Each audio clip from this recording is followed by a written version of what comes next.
Qu'est-ce qu'on va vraiment conduire en 2026? Des stars qui valent le coup, des bids qui vont plomber ton portefeuille et surtout les infos que personne ne te donne, sauf ici.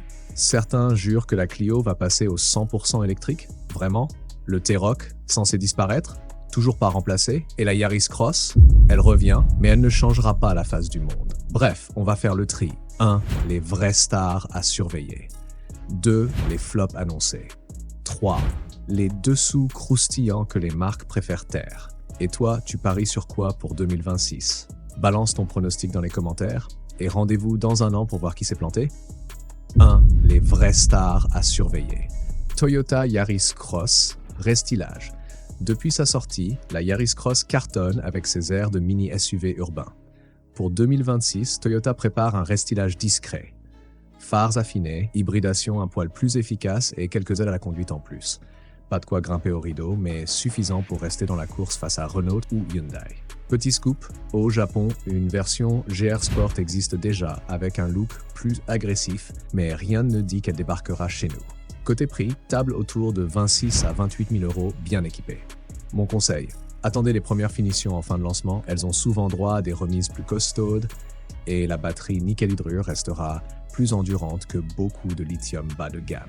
Et si vous cherchez un SUV qui donne l'impression de dominer la route, restez sur le trottoir. Fiat Grande Panda hybride. Ah, la Panda. Depuis 40 ans qu'elle se plie à tous les caprices de Fiat. Cette fois, la Grande Panda arrive en version mild hybride pour casser les prix du segment B. Techniquement, on s'attend à un moteur 3 cylindres turbo, boîte auto robotisée, pas de full hybride pour le moment. Ce que peu savent, elle partagera sa plateforme avec la nouvelle Citroën EC3, sauf qu'elle gardera une version thermique pour ceux qui veulent du basique. On murmure autour de 18 000 € en entrée de gamme. Si vous faites beaucoup de villes, ça passe, mais pas de miracle sur autoroute, ça reste une Panda, pas une Giulia Quadrifoglio. Dacia Bigster. Le Bigster, c'est le fantasme Dacia pour convertir les familles au SUV costaud. Long comme un Kadjar, mais au prix d'un Capture, voilà le pitch. Sous le capot, du mild hybride, du GPL et peut-être du full hybride façon jogger. Détail qui claque, un prototype circule déjà en Roumanie, déguisé en gros duster, mais avec un empattement allongé. Prix, on parle de 25 à 28 000 € en version honnête.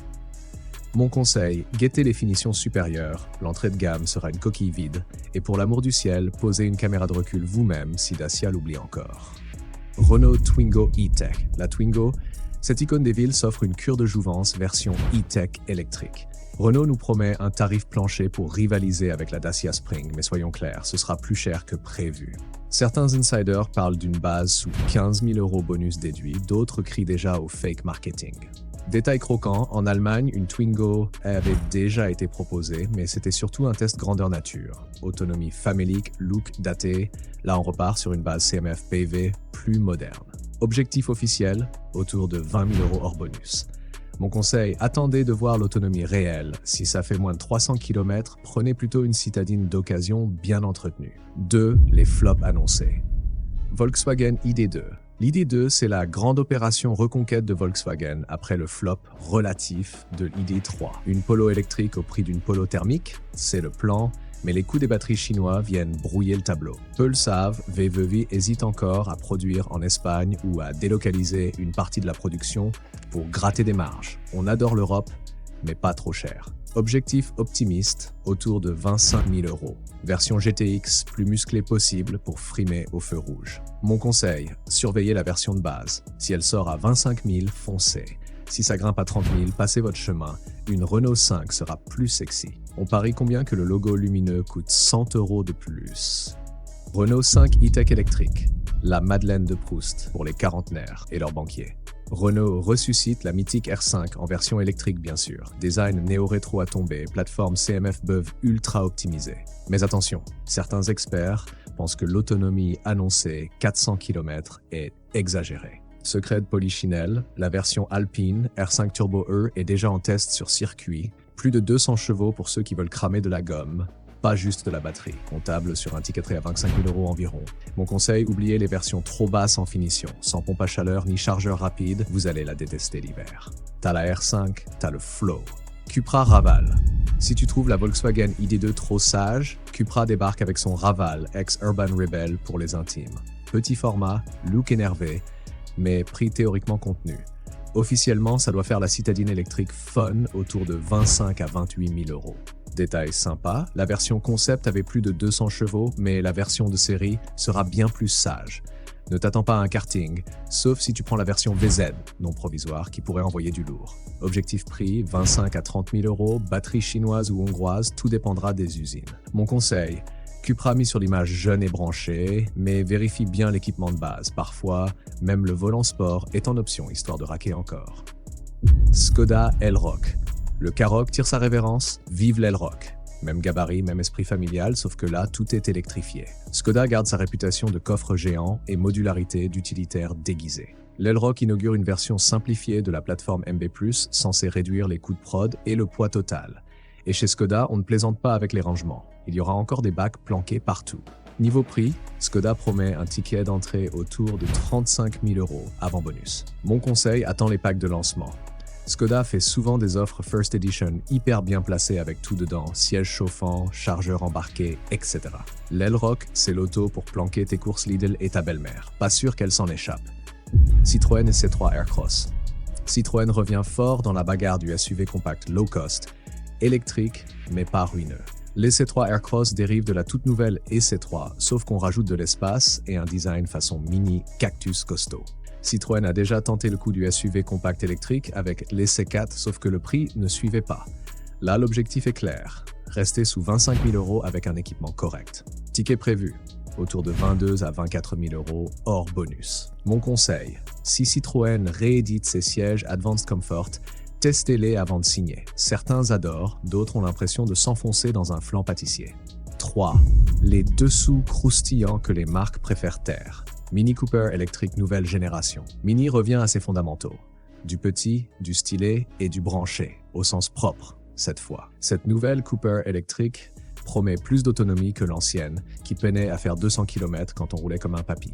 Petite anecdote, BMW avait sorti une Mini E en 2008, un proto tout bidouillé. Mais elle n'avait jamais franchi le stade de la vraie production de masse. Là, c'est la première Mini conçue 100% électrique de A à Z. Prix prévu autour de 33 à 35 000 euros pour une version bien équipée. Mon conseil, surveillez la version Cooper SE. Elle sera plus vive, mais à quel prix? Et si vous habitez en immeuble, prévoyez un badge de recharge rapide, sauf à aimer squatter les bornes publiques avec un café froid. Peugeot 2408 ou 408 pour les intimes va débarquer en version full électrique pour asseoir la gamme Peugeot entre la 3008 et la 2308.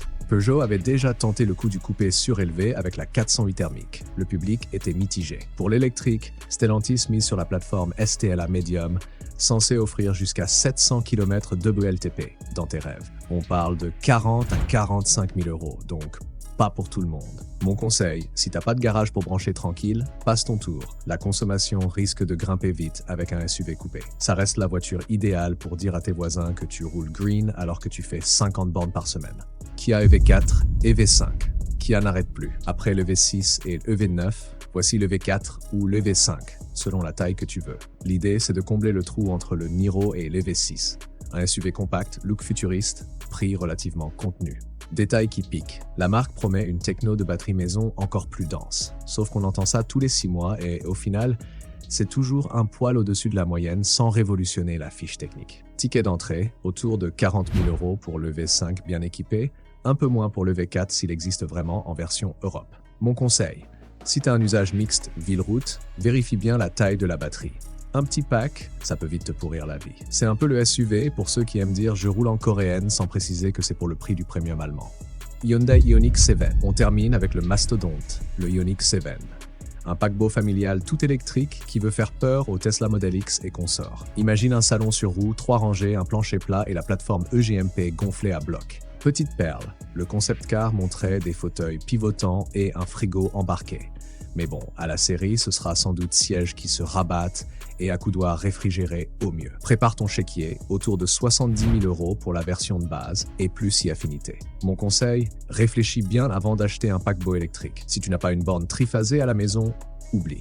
Le Ioniq 7, c'est le monospace de la ZAD. Sauf qu'ici, tu planques pas ton camping-gaz, tu planques ton câble de recharge. Alors, tu paries sur quoi? Si t'as déjà trouvé ton futur bolide ou si t'as changé d'avis sur un modèle, dis-moi ça juste en bas. Et si tu veux éviter de te faire plumer en 2026, abonne-toi, lâche ton petit pouce bleu et mate la vidéo qui s'affiche là. Elle pourrait bien te sauver quelques milliers d'euros. Allez, bonne route et à la prochaine pour d'autres vérités qui piquent.